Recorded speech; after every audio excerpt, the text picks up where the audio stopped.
요즘 가장 관심 가는 뉴스 들여다봅니다. 심도 있는 세상 읽기 오늘의 이슈.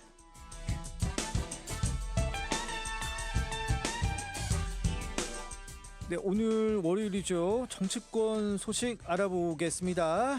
박창환 장한대 교수 전화 연결돼 있습니다. 교수님 안녕하십니까? 네, 안녕하십니까? 예. 우선 어제 요 얘기 먼저 해볼까요? 그 여야 지도부가 오찬을 했어요. 이재명 대통령이 여야 지도부와 이제 105분간 이제 오찬을 했는데 일단은 좀 보기는 좋습니다. 그 교수님 보시기에 가장 눈에 띈 점 뭐라고 좀 보십니까? 일단은 만남의 그 시점이에요. 시점 예. 네.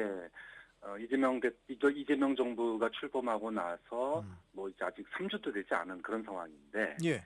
전격적으로 여야의 대화가 시작됐다 이런 점에 의미를 좀 두어야 될 것 같습니다. 예. 그동안의 계엄 또 탄핵 뭐 이런 거친 그 대립 국면을 유지해 왔기 때문에 예. 사실 뭐 한 번 만난다고 그래서 여야 간의 대화에 물꼬가 터질 거다 이렇게 기대한 사람은 없었을 거예요. 그렇죠. 예. 좀 나는 만남의 의미가 있고 또 허심탄회하게 얘기하다 보면 예. 뭔가 그래도 좀 머리를 맞대는 모습이 좋지 않느냐. 지난 3년 동안 윤석열 정부 때 이재명 대표와 윤석열 대통령 간의 만남이 뭐 상징적 의미가 한 번, 그것도 2년 만인가요? 맞아요. 예. 이렇게 있다 보니까 일단은 만남의 시기가 빨랐고 이거 자체에 일단 의미를 부여하는 그런 분위기고요. 예. 초반 분위기도 나쁘진 않았던 것 같아요. 이재명 대통령 과거에 이제 민주당 그러면 파란색 넥타이였는데 예. 대통령 취임하자마자 빨강 파랑 그 넥타이 예. 또 먹는 것도 오색 국수 예. 메시지도 차이점이 있겠지만 공통점 중심으로 한번 풀어가 보자 예. 이렇게 분위기는 좋았는데 역시나 풀어갈 숙제는 뭐 너무 많이 남아 있습니다. 이견도 뚜렷하고요. 예. 그런 점에서 앞으로 풀 숙제는 많다 이렇게 평가할 수밖에 없습니다. 이거 뭐 여담인데 이게 꼭 보면 이런 뭐 여야 정치권 만날 때 무슨 오색 비빔밥 나오고 이거 좀 식상하지 않아요? 그냥 맛있는 거 드시지, 그죠? 그래요. 근데 이 보니까 이 국민의힘의 김용태 비대위원장이 완전히 작심하고 이제 준비된 원고를 이제 읽어갔어요. 근데 이거 약간 기시감이 듭니다. 예전에 그 이재명 당시 이제 후보였을 때, 대표였을 때 그 윤석열 대통령을 만나는 자리에서 한 10분이었나요? 이렇게 막 읽었잖아요. 네. 요거는 좀 어떻게 보셨어요? 이재명 대통령이 좀 괘씸하다고 느꼈을까요? 아니면 어떻게 느꼈을까요? 뭐 역지사지로 하면은 사실은 아무 문제도 아니죠. 예. 근데 당시의 야당의 상황이 다르다 이렇게 해석을 해야 될 것 같습니다. 이재명 대표 같은 경우에는 뭐 거의 뭐 만나달라 사정을 하는 상황이 아니었습니까? 그러니까 국회 과반 이상을 차지하고 있는 제1야당이 예. 대통령과 제발 대화 좀 하자 이러면서 그동안에 하고 싶었던 얘기 많았다. 그러면서 리스트를 갖다가 쫙 작성해서 예. 이 중에 한두 개라도 들어줘야 내가 어떻게 해볼 거 아니냐. 이런 이제 어떻게 보면 항의와 농성의 그런 자리였다라고 평가를 받았거든요. 예. 이재명 당시 대표는.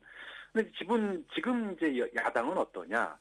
지금 야당은 대선 패배에 대한 뒷수습도 안 돼 있고 사실 김용태 비대위원장의 지위도 굉장히 애매한 상황이었습니다. 며칠 뒤면 임기가 끝나시는 분이거든요. 예, 이번 달까지잖아요. 예. 네, 그리고 뭐 선출된 분도 아니에요.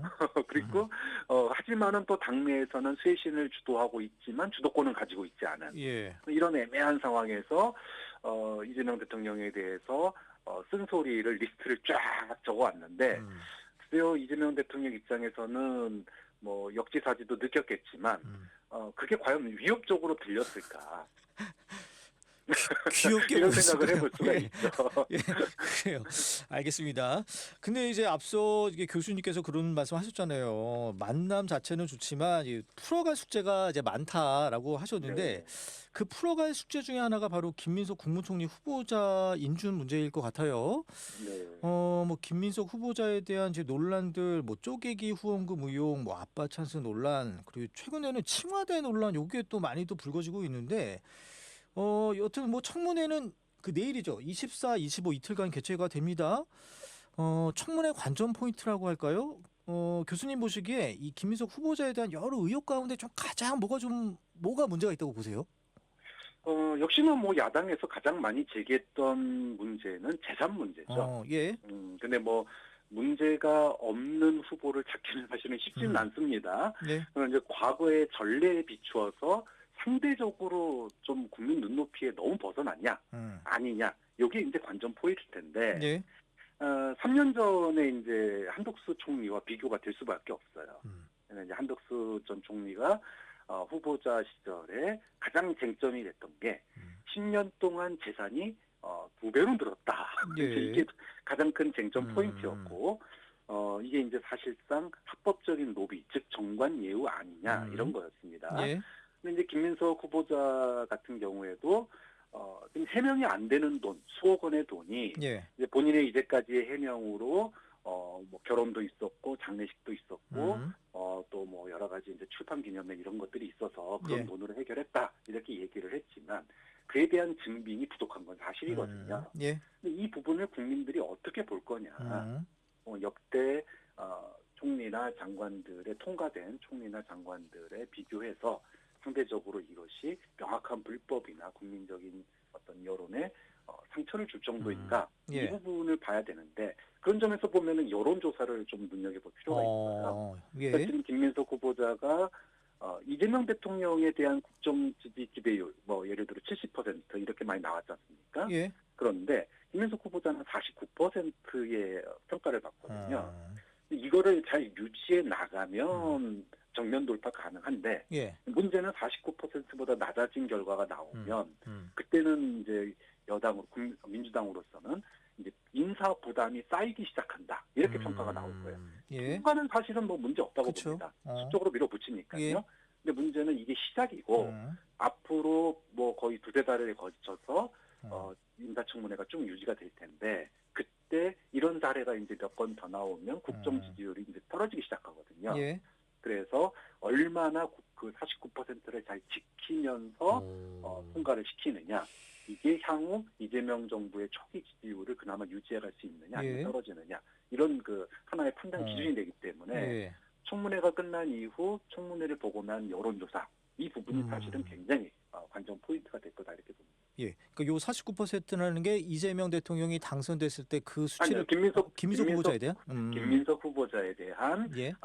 이제 총리로서 적합하냐 부적합하냐 이 지지율이 이제 현재 가장 최근에 나온 조사가 예. 49%로 적합하다가 있었거든요. 예. 예. 근데 이거보다 낮아지면 이게 그 아까 말씀하신 대로 이재명 대통령에게 투표를 던졌던 중이 49%지 않습니까? 예. 그럼 그 지지층 내에서도 이탈자가 생긴다. 이렇게 될 경우에는 이제 소위 말해서 예. 인사 리스크가 시작된다. 이렇게 평가할 수 있다는 거죠.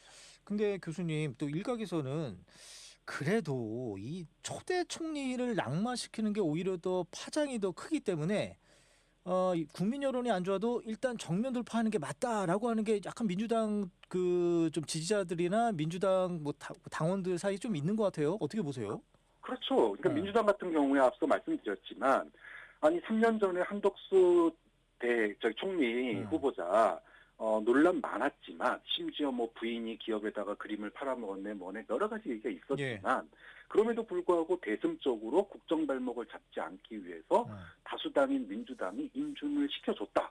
예. 그런데 한덕수 총리와 비교해서 그다지 크다고 보지 않는데 이거를 갖다가 지금 만약에 이제 인사의 발목을 잡는 거는 사실상 국정 발목 잡기 아니냐라는 거예요. 예. 여기다가 한 가지가 더 있는데 지난 일요일 날 검찰이 김민석 후보자 사건을 배당을 했지 않습니까? 구속고발된 사건을. 근데 이 부분에 대해서 이거 조국 장관 때 인사청문회 직전에 검찰 수사가 시작됐던 이 장면을 되새기는 분들이 굉장히 많아요. 예. 그러다 보니 이대로 가다가는 조국 사태 꼴 날 수 있다. 그래서 초장에 이번 김민석 후보자의 인준은 밀어붙여야 된다. 이런 분위기가 지금 민주당 내에서 좀 우세해지고 있는 그런 분위기다 보니 예. 뭐 인사청문회 끝나고 바로 통과될 가능성이 좀 높다고 보는 그런 그렇군요. 아니 그런데 이 김민석 후보자 이 태도 논란이도 좀 일부 있어요. 좀 약간 뭐 기자들한테도 좀 고압적인 태도로 보이고, 그러니까 예를 들면 질문하는 기자들 향해서 어디 채널이냐 뭐 이렇게 묻거나 이제 뭐 계속 의혹을 제기하는 기자들에게 뭐 그렇게 하시면 좀 위험할 것이다, 뭐 위험할 것입니다, 뭐 이런 식으로 대답을 하거나 네. 뭐 이런 것들이 좀 선민 의식처럼 좀 느껴지고 이거 뭐 좀 어떤 자신감에서 이런 발언이 나오는지 아니면 원래 성격이 이런 건지도 그런 좀 궁금해요. 예, 김인석 어. 후보자가 사실은 이제 지난 10년 넘게 정치적인 야인 생활을 예, 해왔거든요. 낭인이라고 표현하더라고, 낭인. 예. 그렇죠. 예. 국민들 다 기억하실 겁니다. 과거에 서울시장 후보 또 단일화 이거 거치면서 예. 사실 이 정치 낭인으로 전락을 했던 경험이 있습니다. 최근 5년 동안 다시 국회의원으로 복귀하고 특히나 이제 지난 계엄을 갖다가 예측을 하면서 이제 민주당의 중심으로 떠오른 인물이에요. 예. 그런데 사실은 이제 이재명 정부의 소위 뭐 가장 복심 중에 한 명이다 이렇게 평가도 받고 있지만 예. 또 한편으로는 국민들에게 또 한 번에 입증이 돼야 될 그런 또 상황이거든요. 예. 그런 점에서 뭐 자신감 있는 건 좋은데 너무 뾰족하게 하는 모습은 이제 국민들이나 지친 보기에도 조금 거슬린다 이런 표현들이 많이 있습니다. 예. 말씀하신 대로 아무리 이제 기자들의 지적이 뭐 소위 말해서 진영 간의 대결을 조장하는 듯한 그리고 과거의 윤석열 정부와 대했던 태도와는 다른 그런 태도에 대해서 기분 나쁘고 또 반감이 들더라도 총리 후보자로서 국민을 대하는 자세로 접해야 되거든요. 그런 점에서는 좀 더 둥글둥글하게 접했으면 어땠을까 이런 이제 우려의 목소리. 사실 그것 때문에 민주당 내부에서도 처음에 김민석 후보자의 이 쟁점 자체가 이념이나 진영의 대결이 아니었거든요. 개인 재산 문제다 보니 초반에는 이렇게 적극 방어하는 의원들이 적었습니다. 이런 모습도 아마 김민석 후보자를 더 뾰족하게 만드는 그런 그 이유가 아니었을까 보는데 어쨌든 그런 상황을 거치고 나서 지금은 뭐 민주당이 김민석 후보자를 적극 보호하는 그런 모양새이기 때문에 뭐 결국은 그 문제도 진영 대결로 그냥 사라져버리게 돼버렸습니다. 그렇군요. 그 예전 총리 후보자들은 좀 최대한 몸을 낮췄잖아요. 근데 이번 김민석 후보자는 알겠습니다. 요 민주당 전당대회 얘기 한번 해보죠. 민주당 당대표 선거가 8월 2일로 결정이 됐습니다. 박찬대 이제 정청래 의원 간의 2파전이 예상이 됐는데 아니 교수님, 이 민주당 당대표 이번에 뽑는다고 해도 이거 1년짜리잖아요. 이 당대표가 뭐길래 이렇게 과열 양상까지 이게 드러나게 되는 겁니까? 예, 어떤 권한이 있는 거예요? 일단은 1년, 그러니까 이재명 대통령의 잔여 임기가 1년입니다. 당대표로서. 그러다 보니까 짧은 임기예요. 그런데 이 짧은 임기 안에 선거가 껴 있습니다. 그것도 지방선거가 껴 있죠. 그러면 공천권을 행사하게 되는데 지방선거 공천권이라고 하는 거는 향후에 당을 어떻게 보면 당 조직을 장악하게 되는 그런 또 계기가 되고 이게 나중에 이제 소위 말해서 이재명 대통령이 퇴임하고 나면 그럼 누가 주류가 되느냐 이랬을 때 우리가 과거에 뭐 친문 또 친명 이런 얘기를 해왔지만 친명 체제의 히포스트 친명 체제의 주도권도 사실은 이 안에 들어 있는 거거든요. 물론 친명 체제가 언제까지 유지될지는 알 수는 없지만 어쨌든 아직까지는 뭐 임기 초반이고 또 그러다 보니까 후계자 얘기는 나올 수가 없어요. 하지만 이 전당대회를 통해서 소위 말해서 친명의 이제 핵심 중에 한 명으로 인정을 받는 거예요. 당원들에게 공천권을 갖는다는 거는 그런 점에서는 굉장히 내부적으로 민주당 내에서 주도권을 향후에 가질 수 있다는 측면에서 관심 가는 포인트입니다. 그렇군요. 그러면은 교수님 누가 됩니까? 누구를 예상하세요? 그러면 일반적으로 지금 이제 당원들에게는 민주당은 권리당원 중심으로 돌아가지 않습니까? 당원들에게는 정청래 의원이 상당히 인기가 높은 게 사실입니다. 그런데, 당원들은 정청래. 네, 근데 문제는 정청래 의원이 최근에 실수를 많이 했습니다.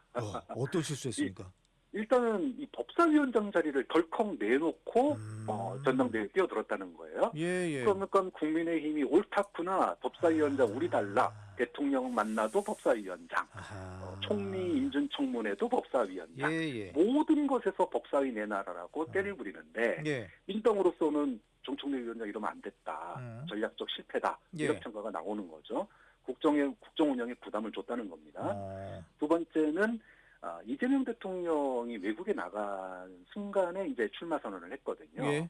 당시에는 전당대회가 7월 달에 열릴 거다라고 예측을 하고 있었습니다. 예. 그래서 타이밍 좋게 한 건데 문제는 이게 조기과열 양상으로 퍼지면서 대통령이 첫 순방을 나가는데 언론의 중심에 서야 되는데 정청래 후보가 딱 나 당대표 나갈 거예요 그러면서 예. 언론의 한 꼭지로서 당대표 이 선거가 한 꼭지로 확 서버리게 됐습니다. 예. 그러면 민주당 이재명 대통령이 나와야 될 뉴스 시간에 민주당의 당내 경선에 대한 얘기가 훨씬 더 많이 나오는 이런 상황이 돼버린 거죠.